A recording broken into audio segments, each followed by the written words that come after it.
The terrifying reason your bloodstream carries the same ancient chemistry as a dying desert lake. And in 1941, what California did to it nearly erased 1 million years of life in a single generation. Right now, a lake in the California desert is turning pink. Not at sunset, not in a photo filter, the water itself. And the reason is already inside you. Lake Mono sits at 6,400 feet in the eastern Sierra. It has no outlet.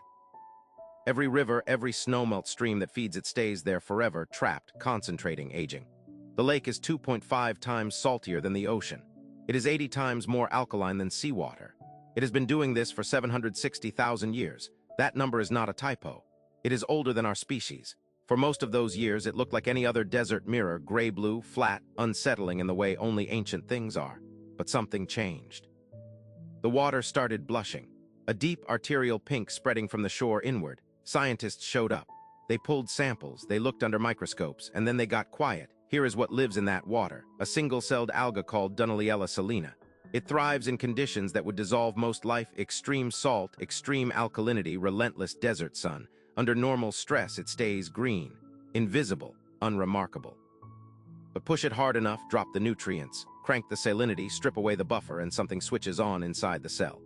It begins producing a red pigment, beta-carotene, the same compound that makes carrots orange, salmon pink, and here is the part they leave out of the press release, the same compound moving through your own bloodstream right now, protecting your cells from damage you will never feel. That pigment is a survival chemical, an emergency broadcast. The alga is not blooming. It is screaming, and when an entire lake turns that color, you are watching a 1 million-year-old organism broadcast a distress signal at geological scale. Something is wrong with Lake Mono, and the lake has been trying to tell us for decades. Now here is where it gets strange, because this should not be breaking news. Lake Mono has turned pink before. Researchers documented color shifts going back to the 1980s. Ecologists flagged it. The data exists. And yet every few years someone posts a photograph, it goes viral, and the headline is always the same. Nobody knows why, but people do know why. The mechanism is understood. What nobody can answer, what the scientists who go quiet are actually sitting with, is why the signal keeps intensifying. The lake was partially restored after a 1994 court ruling forced Los Angeles to stop draining its tributaries. Water levels rose. Salinity dropped slightly. The ecosystem was supposed to recover. It didn't. The pink is deeper now than it was before the crisis. Here is what the standard explanation misses. Lake Mono sits directly above the Mono craters, a volcanic chain that last erupted in the 1700s. Hauha Island, visible from the shore, was pushed up through the lake floor by a magmatic intrusion roughly 250 years ago. The ground beneath the water is still moving. Hydrothermal vents seep heat and dissolved minerals into the lake from below.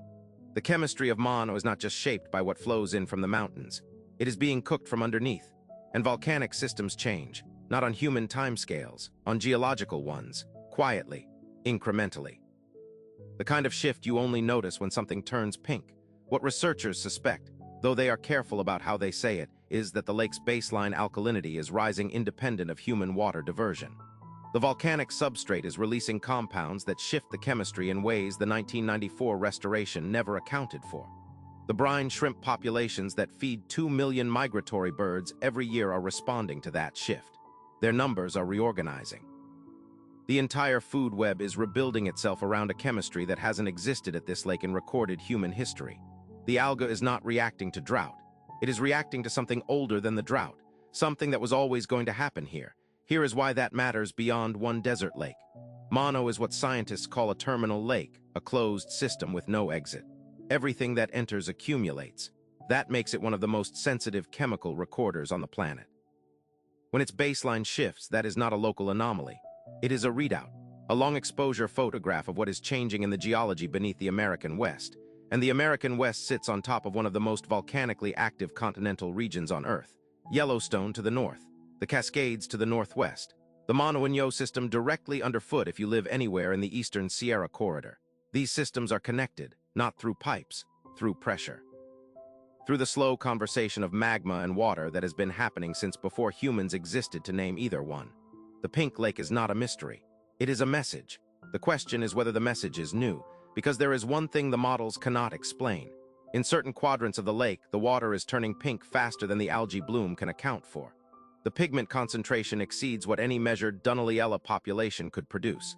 Something else is contributing color. something no sampling expedition has isolated yet. The lake is 760,000 years old. It has survived 5 ice ages.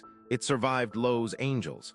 What it is trying to say right now, no one has translated yet.